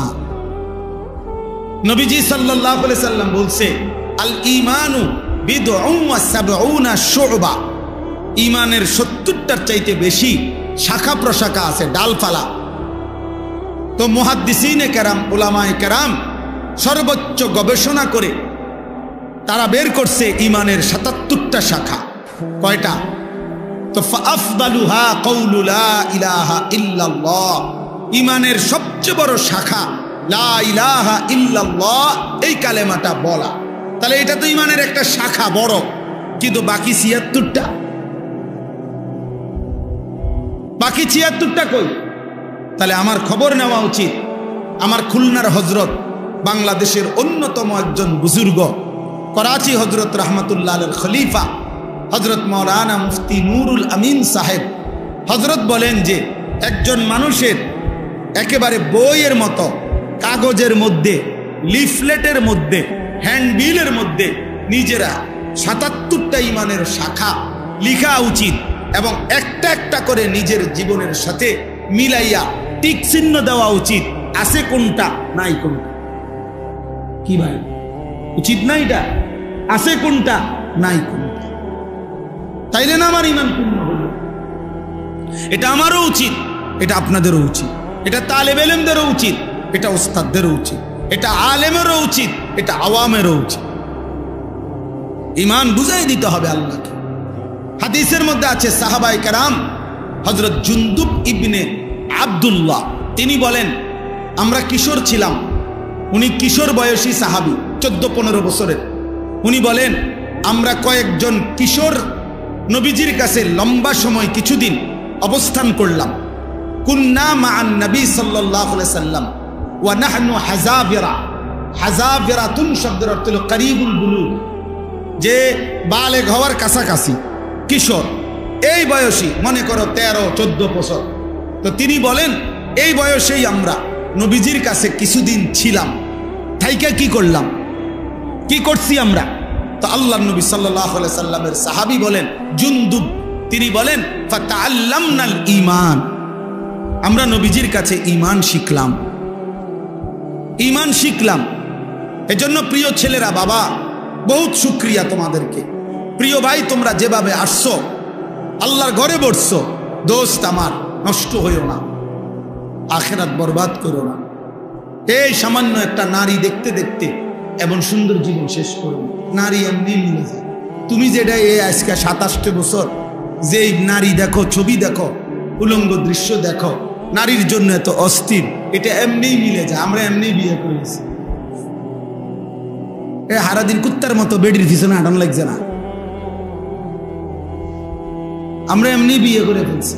টাইম হয়েছে তো বাপ মা মেয়ে দেখছে তো বিয়ে হয়ে গেছে, এটা কোনো আশ্চর্য কিছু না। এই পৃথিবীতে একটা সহজ বিষয়। তাই জন্য নারীর জন্য, ছবির জন্য, নর্তকীর জন্য এমন সুন্দর হায়াত কেন নষ্ট করে দিবা বাবা? কেমনে নষ্ট করে দিবা ভাইয়া? আজকে বিশ্বাস করে, আজকে আমি ক্যান্টনমেন্টে যুবক, শুনো ভাইয়া, আমার জিন্দিগি ছেলেদেরকে নিয়ে, আমার রাত ছেলেদেরকে নিয়ে, আমার দিন ছেলেদেরকে, এই কিশোর যুবক ছেলে মেয়ে ভালো হবে, সুন্দর হবে, এটা আমার একটা ফিকির আর কি। আজকেও আমি ক্যান্টনমেন্টে, আমি হজ্জে সফরে যাব, আমার বুধবারে ফ্লাইট। তা আমি কেনাকাটার জন্য গেছি। একটা প্রাইভেট কোম্পানিতে চাকরি করে একটা যুবক ছেলে, সে দৌড়াই আমার দেখে আসছে, আইসাই জড়ায় ধরে কাঁদতেছে। তাই বললাম, কি হয়েছে বাপ কও? কয় হুজুর, আমি রিলেশন করে বিয়ে করছি। রিলেশন মানে প্রেম, প্রেম করে বিয়ে করছি। এখন বিয়ে করলাম আজকে হুজুর 1 বছরের উপরে হয়, কিন্তু আমার বউ কোনোভাবেই আমার মা বাবার সামনেও যাইতে চায় না, তাদেরকে 1 গ্লাস পানিও আগায় দিতে চায় না কোনোভাবে। হুজুর আমি আমার সর্বোচ্চ অনুরোধ করছি, মা বাবার সামনে একটু কথাও বলতে চায় না। যে সে কোনোভাবেই তার এক বক্তব্য যে সে আমার এই গোলামি করতে পারবে না, সে আমার এটারে গোলামি করে, এটা নাকি গোলামি করে। এখন আমি কি করব হুজুর? আমি কিছুই বুঝতেছি না। রাগ করে একদিন তালাক দিয়ে ফেলছি, এরপরে এখন আবার সে বলতেছে থাকবে, এখন আসে, এখন আমি কোনো সুখ পাইতেছি না, শান্তি পাইতেছি না, কোনো উন্নতি পাইতেছি না। তা আমি বললাম তালাকও দিলা, আবার অহন থাকো, আবার প্রেমও করলা, তোমার মা বাবারও খবর না, এত সদপদের কথা বলবো, জিন্দিগিটা তো একটা সদপদের বানাই লাইছ। হ্যাঁ, যে মেয়েকে তালাক দিয়েছ, এবার তার প্রতি যদি তোমার 1000 ভালোবাসাও হয়, যে মেয়েকে তুমি তালাক দিছ, এবার যদি সে রাবেয়া বসরির মতো আচরণও করে, তারপরেও তো সে তোমার জন্য হারাম। হারাম তাইলে এখন তুমি এটা কি ইচ্ছা করো? এখানে কাহিনী বলো কেন বাপ? বগুড়া বাড়ি। তাইলে আমি তখন তাকে বললাম যে ভাইয়া, নাম বলে দিছি যে তুমি অমুকখানে যাইবা, একজন মুফতি সাহেবের কাছ থেকে লিখিত ফতুয়া নিবা এবং খুব দ্রুত গতিতে বিচ্ছিন্ন, নাইলে জীবনটা তোমার আরো ধুকে ধুকে একদিন পথের কাঙ্গাল হইয়া একদিন ভিক্ষার থালা হাতে নিয়ে আনবে। কারণ এত বড় হারাম করো না। এই জন্য ভাইয়া, তোমরা যদি আমার কাছে কেউ শুনতা, আমার জীবনে সব সময় আমার পকেটে ছেলেরা কাগজ দেয়, অনেক সময় অনেকখানে কত কিছু লেখে, আমার খাদেম যারা ওরা কত কিছু বলে, কি পরিমাণ এই হারাম সম্পর্কের কারণে। প্রিয় ভাই, প্রথম তো মনে হয় ওই মেয়ে তোমারে ভালোবাসে, ওই মেয়ে তোমার সাথে প্রেম করে, সুন্দর সুন্দর কথা বলে, বিবাহের আগে তারও কোনো কিছু তোমার কাছে ভুল মনে হয় না, সেও তোমার কোনো কিছু ভুল মনে করে না। কিন্তু যেদিন থেকে বিবাহ হয়, সম্পর্ক ভালোবাসার পরে বিবাহ হয়, সেদিন থেকে দুনিয়াটা জাহান্নামের টুকরা হয়ে যায়। এজন্য দোস্ত আমার, কমপক্ষে আখেরাত তো আছেই, নিজের এই দুনিয়ার জীবনটা নষ্ট করো, জাহান্নামের টুকরা হয়ে যাবে। এটা জাহান্নামের টুকরা। কোন নারীর পিছনে, ছবির পিছনে, কোন জিনা ব্যভিচারের পিছনে, মোবাইলের অশ্লীল ছবির পিছনে আমার প্রিয় সন্তান জিন্দেগি নষ্ট করো না। এমন হায়াত শেষ করে দিও না, এমন সুন্দর রাত আর পাবা না, এমন সুন্দর দিন আর পাইবা না, আর পাইবা না। কিশোর যৌবন এমন একটা সময়, আমার কাছে কিতাব আছে, ওই ইউসুফ ভাই এই কিতাব দিছে, গত কিছুদিন আগেও দিছে, ওইখানে লিশাবাবে ফাকাত, যুবকদের জন্য একটা আরবি কিতাব। তো ওইখানে লিখছে উনি যে হে যুবক, মনে রেখো, আল্লাহ বলে দিছে যে যুবক হলো বাইনা দুফাইনে, আশ-শাবাবু বাইনা দুফাইন। একজন যুবক, একজন কিশোর, সে হলো 2 দুর্বলতার মাঝখানে। অর্থাৎ আল্লাহুল্লাযী খালাকাকুম মিন দুফিন, আল্লাহ বলেন আমি মানুষকে সৃষ্টি করেছি দুর্বল অবস্থায়। যখন সে শিশু তখন সে দুর্বল। সুম্মা জাআলা মিন বা'দে দুফিন কুওয়াতান, অতঃপর আমি আল্লাহ সেই দুর্বলতার পরে তাকে দিয়েছি শক্তি। কুওয়াতান মানে শক্তি, কুওয়াত মানে কি? শক্তি মানে যৌবন। সুম্মা জাআলা মিন বা'দে কুওয়াতিন দুফান ওয়া শাইবা, পুনরায় আবার সেই শক্তির পরে আবার দিয়ে ফিরাইয়া দিছি দুর্বলতা এবং বৃদ্ধকালীন অবস্থা। তাইলে বৃদ্ধকালটাও দুর্বল, শিশুকালটাও দুর্বল, তাহলে শক্তি কেবল যৌবন। এজন্য তিনি বলছে হে যুবক, তোমার ওই দিকেও পার করে আসছো যেটা, সেটাও দুর্বল। তুমি সামনে যেটার মুখোমুখি হইতেছ, হয় মৃত্যু আর নাই তো বৃদ্ধ, সেটাও দুর্বল। শক্তি কেবল এখন, কাজ করলে এখনই করো, জীবন গড়লে এখনই গড়ো, নিজেকে সাজাইলে এখনই সাজাও, ভালো কিছু করলে এখনই করো, পরে আফসোস করবে। একটা যুবক হলেও আমার কথা মনে রাখো, নিজেকে বদলাও, চেঞ্জ করো। এই চুল বদলাও ভাইয়া, এই মুসলমানের চুল না, হাসো না ভাই, হাসো না, হাসা উড়ায় দিও না। তোমার ভিতরে যদি রক্ত থাকে, তোমার ভিতরে যদি কালেমা থাকে, তুমি যদি কোনো মুসলমান মার দুধ খায়া থাকো, তাহলে ইহুদি ইসরায়েলের ওই কুত্তারা প্রতিদিন তোমার মাকে হত্যা করে, বোনকে হত্যা করে, তোমার এতিম ভাইকে হত্যা করে, এতিম কুলের বাচ্চাকে যারা বোমা মেরে উড়ায় দেয়, ওই কুত্তারা, ওই বেঈমানদের ডিজাইন হলো এই চুলগুলো। আল্লাহর কসম, খোদার কসম, এগুলো সব ইসরায়েলি মডেল, সরাসরি বেঈমানের মডেল, অন্য কোনো দেশেরও না, সরাসরি ইসরায়েলের। কেন? এটা দাজ্জালের মডেল।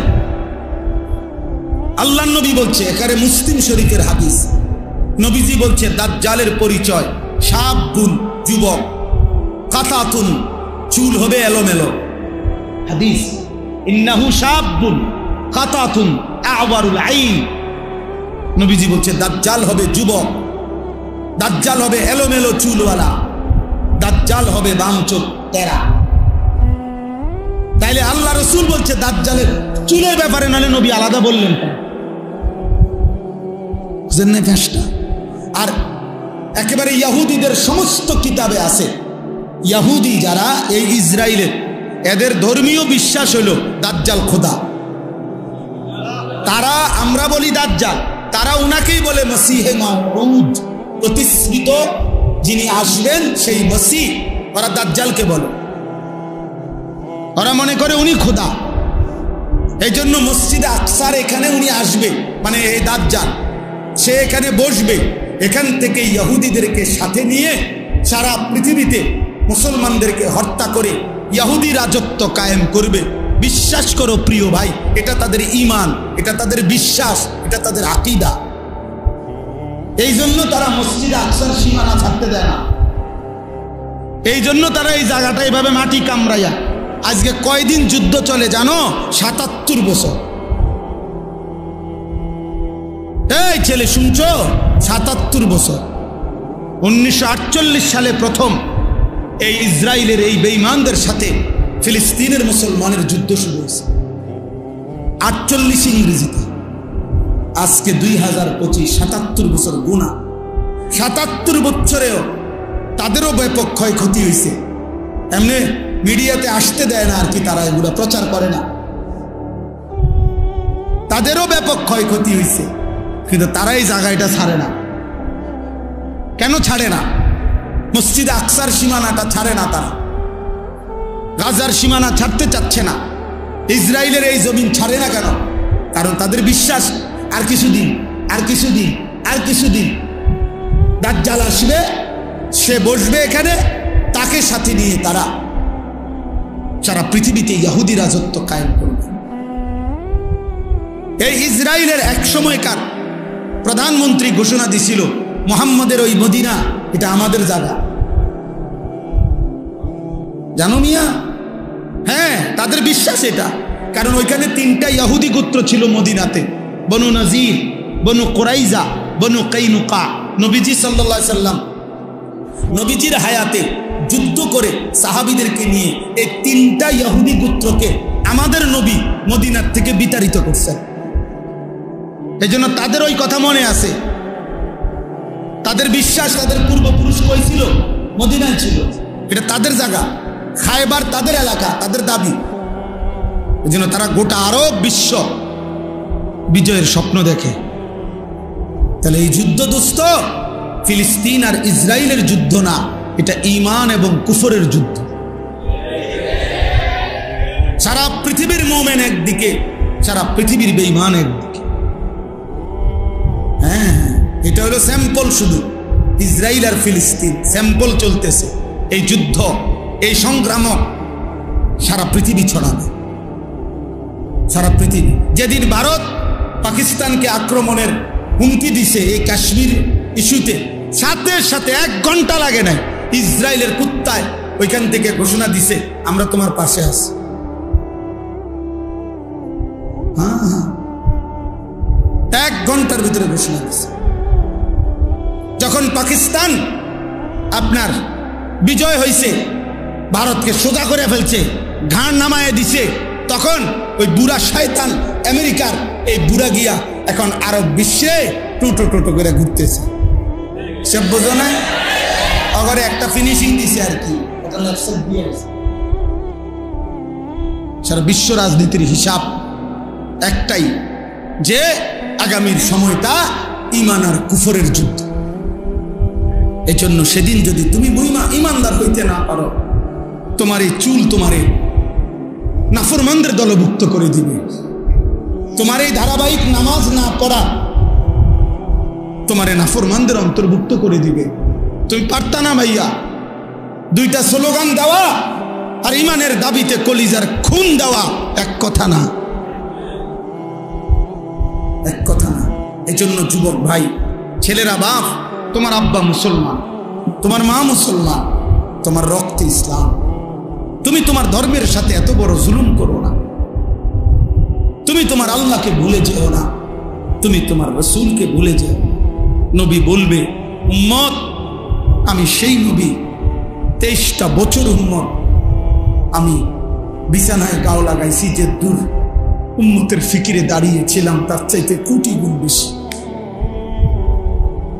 আমি শুইছি কম উম্মত, আমি কাঁদছি বেশি। এমনও দিন গেছে, আম্মা জান আয়েশা বলছে, হাদিসের মধ্যে আছে, আম্মা জান আয়েশা বলছেন রাদিয়াল্লাহু তাআলা আনহা, নবীজির স্ত্রী বলছেন, আমি নিজ চোখে দেখছি এশার নামাজের পরে নবী আয়েশা শুইছে, আমার পাশে শুইছে। একটু পরেই দেখছি উনি দাঁড়ায় গেছেন, আর দাঁড়াইয়া এক দাঁড়ানোতে আর রুকুও দেয় নাই, সেজদাও দেয় নাই। হযরত আয়েশা বলেন, আমি দেখলাম এক দাঁড়ানোতে চোখের পানি ফেলতেছেন আর উম্মতের জন্য কাঁদতেছেন আর আল্লাহর কাছে দোয়াই করতেছিলেন। হযরত আয়েশা রাদিয়াল্লাহু তাআলা আনহা বলেন, আমি মনে মনে ভাবলাম যে আজকে আমি ঘুমাবো না, আমি দেখবো নবী আমার কতক্ষণ জেগে থাকে। হযরত আয়েশা বলেন, খোদার কসম, বেলালের ফজরের আজানের সময় হইছে, আল্লাহর নবীকে তখনও দেখি দাঁড়ায় গেছে। কেমনে ভুলে গেলা জোয়ান? এমন রাসূলকে কি ভোলা যায়? এমন নবীর ভালোবাসা 2টা জিলাপি, এমন নবীর ভালোবাসা 1 প্যাকেট বিরিয়ানি। ইনসাফ এটা? এটা বুঝি কথা হইল? ধাক্কাধাক্কি করে, ঢেলাঢেলি করে, নবীর ভালোবাসায় দলাদলি করে। আরে বেটা ইনসাফ বলো বেটা। রাসূলুল্লাহ সাল্লাল্লাহু আলাইহি সাল্লামের 23 বছরের এই মেহনতের বিনিময়ে তো হযরত আয়েশা রাদিয়াল্লাহু তাআলা আনহা বলেন যে, জগৎবাসী শুনো, আমি দেখছি সারাটা রাত তিনি উম্মতের জন্য কাঁদছেন। হাত্তা তাওয়াররামাত কাদামাহু, 2টা পাও, কদম 2টা পাও, তাওয়াররামাত মানে হলো ফুলে ফুলে গেছে, 2টা পাও ফুলে ফুলে গেছে। এজন্য তালেবে ইলম, আমরা মাদ্রাসার ছাত্র, আমরা নিয়ত করো যে এই পৃথিবীর কেউ আসুক বা না আসুক, আল্লাহর দ্বীনের জন্য আমরা লড়ব ইনশাআল্লাহ। কলিজার 1 ফোঁটা থাকতে আমরা ইনশাআল্লাহ কোরআন বিরোধী, সুন্নাহ বিরোধী, ইসলাম বিরোধী কোন কাজ বাংলাদেশে বাস্তবায়ন হতে দেওয়া হবে না ইনশাআল্লাহ। এজন্য নারী সংস্কার কমিশনের এই অন্যায় দাবি বাংলার জমিনে বাস্তবায়ন হবে না ইনশাআল্লাহ। এদেশের কওমি মাদ্রাসার তালেবে ইলম এখনো বেঁচে আছে, হেফাজতে ইসলাম এখনো আছে, এদেশের লক্ষ লক্ষ উলামায়ে কেরাম কলিজার খুন দেবে প্রয়োজনে, কিন্তু আল্লাহর জমিনে, বাংলার জমিনে কোরআন সুন্নাহ বিরোধী নাস্তিকদের দোষের কোনো আইন বাংলাদেশে বাস্তবায়ন হবে না ইনশাআল্লাহ। বাংলাদেশে উলামা বিদ্বেষী যে কেউই সে নিশ্চিত ইনশাআল্লাহ বেইজ্জতি হবেই হবে, হবেই হবে, হবেই হবে, হবেই হবে ইনশাআল্লাহ। এজন্য কিশোরগঞ্জের এক বেয়াদব নেতা নামের এক বেয়াদব, ফজলুর রহমান নামের এক পাগল, এক মাতাল বাংলাদেশে উলামায়ে কেরামকে বিদ্রুপ করছে। এই বেয়াদব ইনশাআল্লাহ প্রকাশ্য জমিনে বাংলাদেশে বেইজ্জতি হবেই হবে ইনশাআল্লাহ।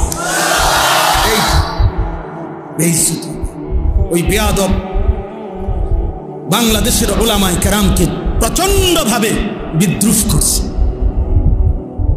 আমরা নারী সংস্কার কমিশন কোরআন সুন্নাহ বিরোধী প্রস্তাব পেশ করছে, আমরা এটার বিরোধিতা করলাম কেন? তার গাও ঝুলছে, সে তসলিমা নাসরিনের লেগে মায়া দেখায়, তার কাছে তসলিমা নাসরিনের প্রতি দরদ, উলামায়ে কেরামের প্রতি বিদ্বেষ। কত বড় নাফরমান! এই জন্য যুবক ভাই, আমার কথা আমি লম্বা করব না, আমি এটা বুঝাইতে চাই যে আল্লাহর নবী সাল্লাল্লাহু আলাইহি ওয়াসাল্লাম অনেক কষ্ট করে 23টা বছর নবী সাল্লাল্লাহু আলাইহি সাল্লাম হাসরের ময়দানে নবীজি উম্মতের আমলনামা দেখবে। ভাইয়া, আমলনামা দেখবে, নবীজি দেখবে। ফাকাইফা ইদা জিনা মিন কুল্লি উম্মাতিন বিশাহিদ ওয়া জিনা বিকা আলা হাউলা'i শাহীদা। এই আয়াতের তাফসীরের মধ্যে আছে সূরা নিসা। নবী সাল্লাল্লাহু আলাইহি ওয়াসাল্লামের সামনেও উম্মতের আমলনামা উন্মোচিত হবে, নবীজি দেখবেন, তোমারও আমারও। তো নবী যখন দেখবেন, আহা আমার উম্মত সেই উম্মত যার আমলনামার মধ্যে 365 দিনের এক বছরে কোনোদিন ফজরের নামাজ পড়ে নাই। আল্লাহর নবী বলবেন, উম্মত এটা কি আমলনামা? আমার 23 বছরের চোখের পানি, আমার তায়েফের রক্ত, আমার দান দান শহীদ করা উহুদের রক্ত, আমি ক্ষুধার কষ্টে পেটে 2টা পাথর বাঁধছিলাম, আমি রক্তের উপরে উহুদের প্রান্তরে গড়াগড়ি খাইছিলাম, তাইলে আমার এই রক্ত, চোখের পানি, ক্ষুধার কষ্টের বিনিময়ে এই আমলনামা? দিন রাত নারী, চুরি, মদ, জুয়া, জিনা, ব্যভিচার, সুদ, ঘুষ, হারাম উপার্জন, এর জন্য আমার এত কান্না? বলো ভাই, কি জবাব হবে? বাবারা বলেন, কি জবাব দিবেন?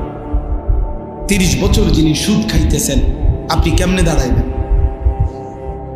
30 বছর ধরে, 60 বছর ধরে যিনি বিড়ি সিগারেট খান, আপনি নবীজির সামনে কেমনে দাঁড়াইবেন? 60 বছর বয়সেও যারা রঙিন টেলিভিশনে নাচ গান দেখেন, আপনি কেমনে দাঁড়াবেন? কি বলবেন? এই বলেন না, কি বলবেন? বলেন। আজকে 20 বছর 25 বছর ধরে যার স্ত্রী বেপর্দা, আপনি স্বামী, মুসলমান স্বামী, কেমনে আল্লাহর সামনে দাঁড়াবেন?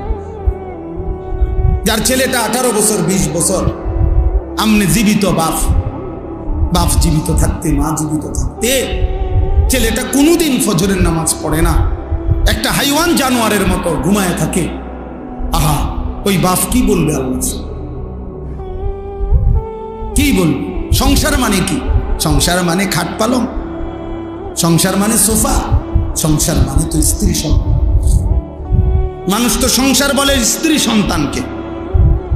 কেউ যদি বলে আমি আমার পরিবার নিয়ে বেড়াইতে আসছি, মানে আমার যে খাট পালং, সোফা টোফা, ইডি লইয়া বেড়াইতে আসছি, ঠিক না?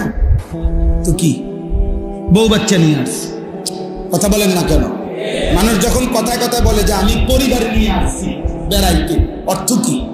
বউ বাচ্চা নিয়ে আসছি। তাহলে পরিবার বলে কাকে? বউ বাচ্চাকে। সংসার বলে স্ত্রী সন্তানকে। তাহলে তারাই যদি নাফরমান হয়, স্ত্রী যদি পর্দানশীল না হয়, ছেলে যদি নামাজ না পড়ে, মেয়ে যদি পর্দা না করে, ফুতে যদি হারাম রোজগার করে, সবাই মিল্লা যদি আল্লাহর নাফরমানি করে, তো খাট পালং আর সোফা ফার্নিচার, টাইলস আর বাথরুম দিয়ে হবে তাকে? বলে কেমনে হবে ভাইয়া? এই জন্য আজকে আমরা এটা ইনসাফের সাথে আজকে ফিকির করি।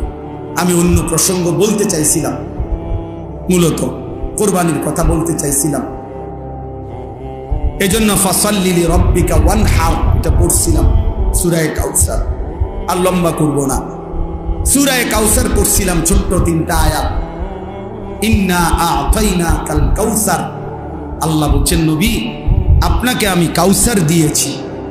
কাউসার শব্দের 2 অর্থ, এক হলো খাইরে কাসীর, দুনিয়া আখিরাতের অগণিত কল্যাণ আমি আপনাকে দিয়েছি। এজন্য ভাইয়া আমরা সেই নবীর উম্মত যে নবীকে আল্লাহ দুনিয়াতেও শ্রেষ্ঠ কল্যাণ দিছে, যাকে আল্লাহ আখিরাতেও শ্রেষ্ঠ কল্যাণ দিছে। এবং রাসূল এত বড় নবী, এত বড় শ্রেষ্ঠতম মায়ার নবী পেয়ে কেউ যদি পথভ্রষ্ট হয়, আফসোস পাবে, আফসোস। ছেলেরা ফিরে আসো, বাবারা ফিরে আসেন। নওজোয়ান ছেলে তোমরা যারা নামাজ পড়ো না, বাপ নামাজ পড়ো। আগামীর পৃথিবীতে মাহাদির পক্ষে যদি যুদ্ধ করতে হয়, দাজ্জালের বিরুদ্ধে যদি লড়তে হয়, সেজদা লাগবে। সেজদা কি লাগবে?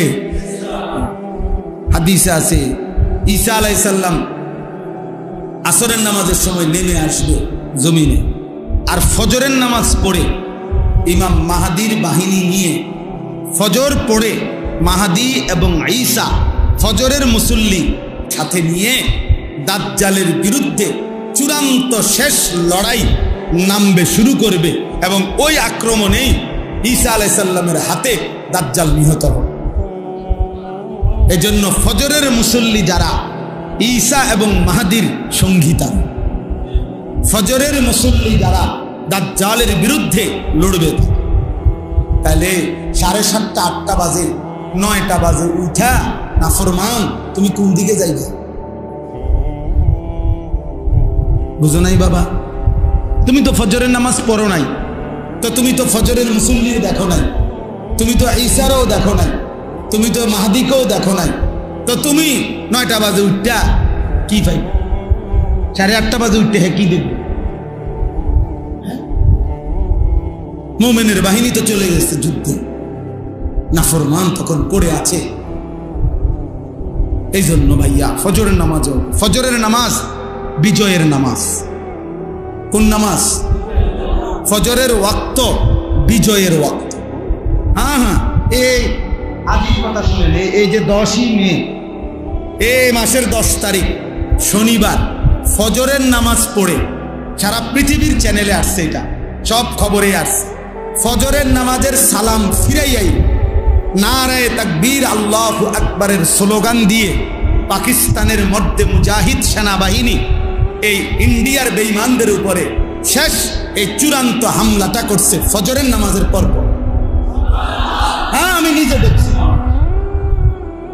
ফজরের এই দিনকার শেষ ঘটনা এটা।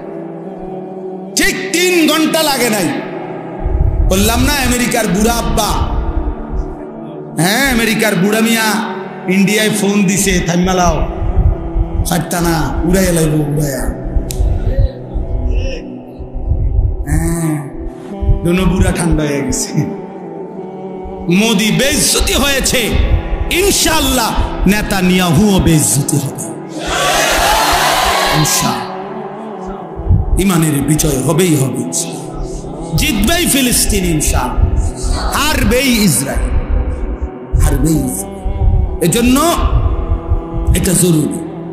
আল্লাহ তাআলা বলছেন, বন্ধু ইন্না আ'তাইনাকাল কাউসার, দুনিয়ার অসংখ্য কল্যাণ আর শ্রেষ্ঠত্ব আমি দিয়েছি আপনাকে, আখিরাতের কল্যাণ দিয়েছি। হাউজে কাউসার এরপরে দ্বিতীয় অর্থ হলো হাউজে কাউসার মানে জান্নাতের একটি নহর, যেটা হাসরের মাঠে আল্লাহ তাআলা আমাদের নবীর জন্য স্থাপন করবেন। জান্নাত থেকে এই নহরের পানি আসবে, আর আল্লাহ নবী সাল্লাল্লাহু আলাইহি সাল্লাম হাউজে কাউসারের ওই পারে দাঁড়িয়ে ইমানদার উম্মতকে ওই হাউজ থেকে পানি পান করাবেন। এইটা ইন্না আ'তাইনাকাল কাউসার। আমার মনে আছে আরো অনেক লম্বা, আমি আমাদের খতিবে আজম মুনাজিরে জামান আল্লামা নুরুল ইসলাম ওলিপুরি দামাত বারাকাতুহুমুল আলিয়া হযরতের জবানে ছোটবেলায় ছাত্র জীবনে কুমিল্লা চক বাজারে একটা মার্কেটের সামনে মাহফিল হয়েছে, ওইখানে ওনার মুখে এই সূরা কাউসারের ওয়াজ শুনছি ছাত্র জীবনে। তো আল্লাহ তাআলা বললেন যে বন্ধু আমি আপনাকে হাউজে কাউসার দান করলাম, সেটা শ্রেষ্ঠতম একটা জান্নাতের নহর। নবীজি বলেন আমার উম্মতকে আমি সেখান থেকে পানি পান করাবো। হাউজে কাউসারের পারে এত বেশি পরিমাণ পাত্র থাকবে, গ্লাস পেয়ালা, নবীজি বলেন আসমানের তারকার চাইতেও বেশি। তো আল্লাহ নবী সাল্লাল্লাহু আলাইহি সাল্লাম বলেন আমি আমার উম্মতকে পান করাবো। কিন্তু ফেরেশতারা আমার বহু উম্মতকে ফেরেশতারা বাধাগ্রস্ত করবে, মানে আটকাইয়া দিবে লাইনে পথেই। তা আমি দেখব আমার উম্মতকে ফেরেশতা আটকাইয়া দিছে। খোদার কসম বাপ, এই যেই হাদিসে হাউজে কাউসারের কথা, ওই হাদিসেই এটা আছে। নবীজি বলেন, আমি তখন ফেরেশতাদেরকে ডাক দিয়ে বলবো, ফেরেশতারা ও তো আমার উম্মত, ওরে বাধা দিলা কেন? তখন ফেরেশতারা বলবে যে ইয়া রাসূলুল্লাহ, আপনি জানেন না, ইন্নাকা লা তাদরি মা আহদাসু বা'দাক, আপনার পরে এরা কি করেছে?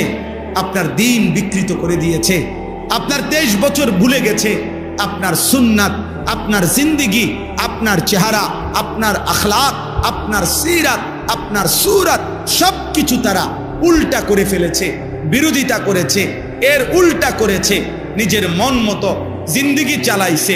এই জন্য আমরা বাধা দিলাম। তো আল্লাহর নবী বলবেন, সুহকান সুহকান লিমান গায়্যারা বা'দি, দূর হবে ঈমান, যা নাফরমান উম্মত বের হ, তোদের জন্য আমি 23 বছর কাঁদছি, বিনিময়ে 23 বছর কাইন্দাও যেহেতু তোদের মন গলাইতে পারলাম না, তো আজকে যা দূর হ, আমার সুপারিশও লাগবে না, হাউজে কাউসারেরও পানি লাগবে না, যা যা বেটা সর।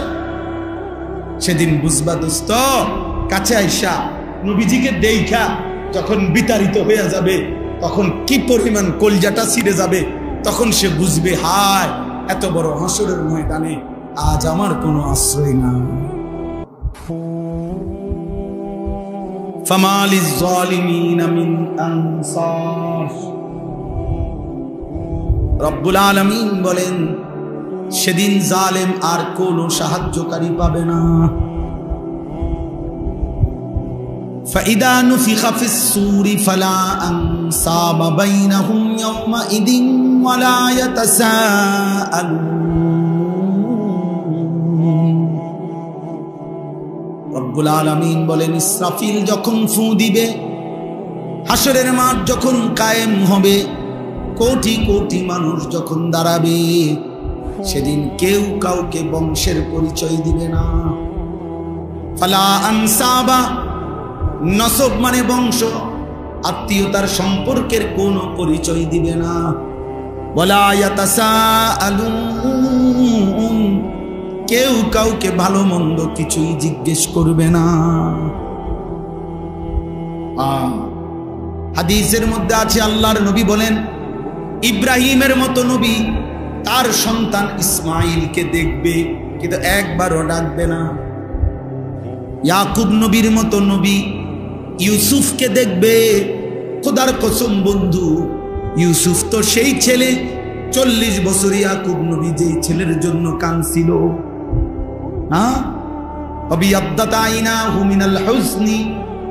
আল্লাহ বলছে, ইউসুফের সুখে কাঁদতে কাঁদতে ইয়াকুব নবীর চক্ষুটা সাদা হয়ে অন্ধ হয়ে গেছে। সেই ইয়াকুব নবীও ইউসুফকে দেখে একবারের জন্য ডাকবে না। ইয়াকুব বলবে, ইয়া রব্বি নফসি নফসি, ইউসুফ বলবে, ইয়া রব্বি নফসি নফসি। ইব্রাহিম বলবে, ইয়া রব্বি নফসি নফসি। ইসমাইল বলবে, ইয়া রব্বি নফসি নফসি।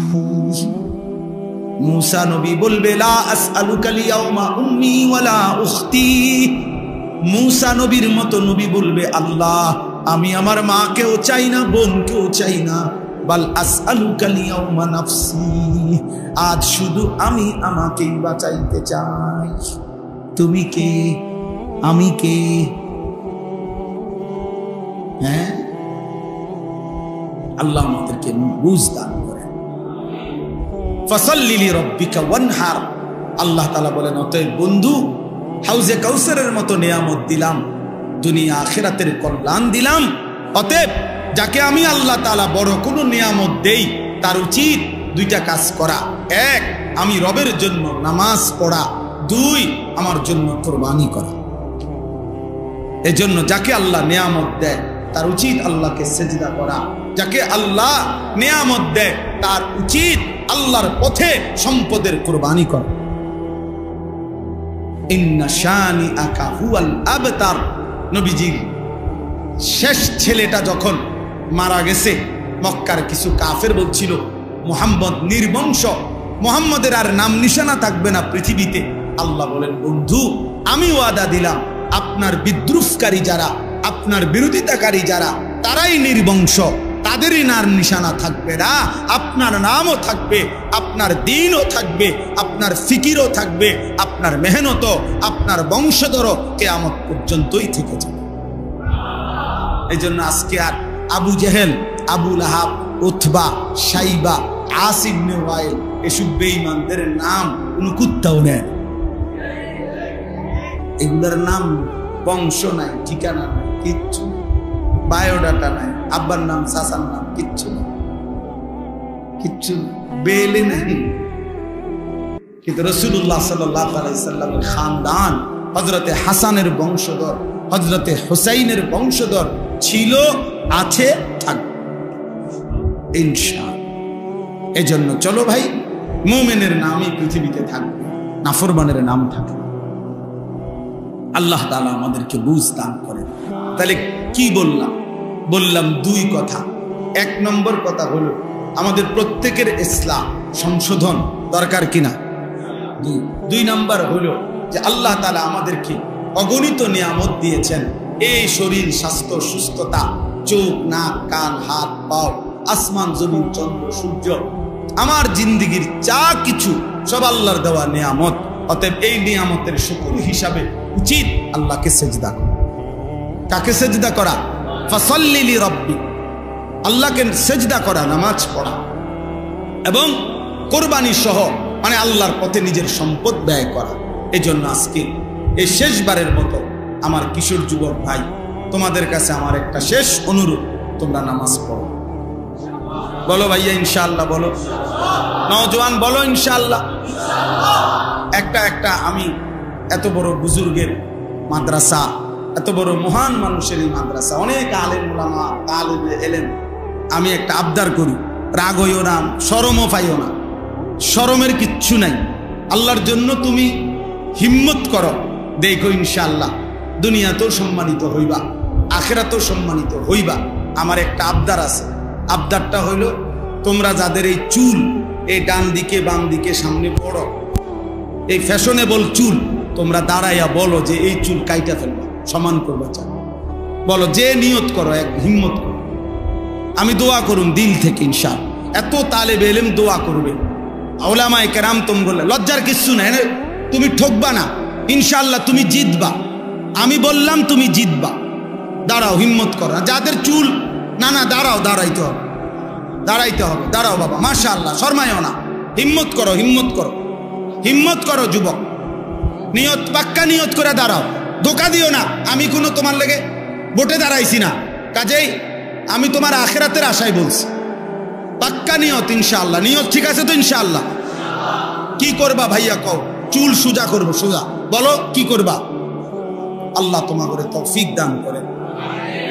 হুজুর আপনারা এদের জন্য দোয়া করবে, তালেবে ইলম তোমরা বলো তাদের জন্য দোয়া করবা কিনা? আল্লাহ তাআলা এই যুবকদেরকে আগামীর মাহাদির সৈনিক হিসাবে কবুল করেন ইনশাআল্লাহ। তোমরাই লড়বা ইনশাআল্লাহ। আগামীর পৃথিবী ইসলামের পৃথিবী ইনশাআল্লাহ, কোরআনের পৃথিবী ইনশাআল্লাহ। সারা পৃথিবীতে দুশ্মন নিজেদের অস্ত্র খুলে ফেলছে, আর ইমানদারও ইনশাআল্লাহ জান দেওয়ার জন্য রেডি হয়ে আছে। বিজয় আসবেই মুসলমান। আল্লাহ আমাদেরকে তৌফিক দেন। আজকের এই মজলিস আল্লাহ তাআলা কবুল করে নেন।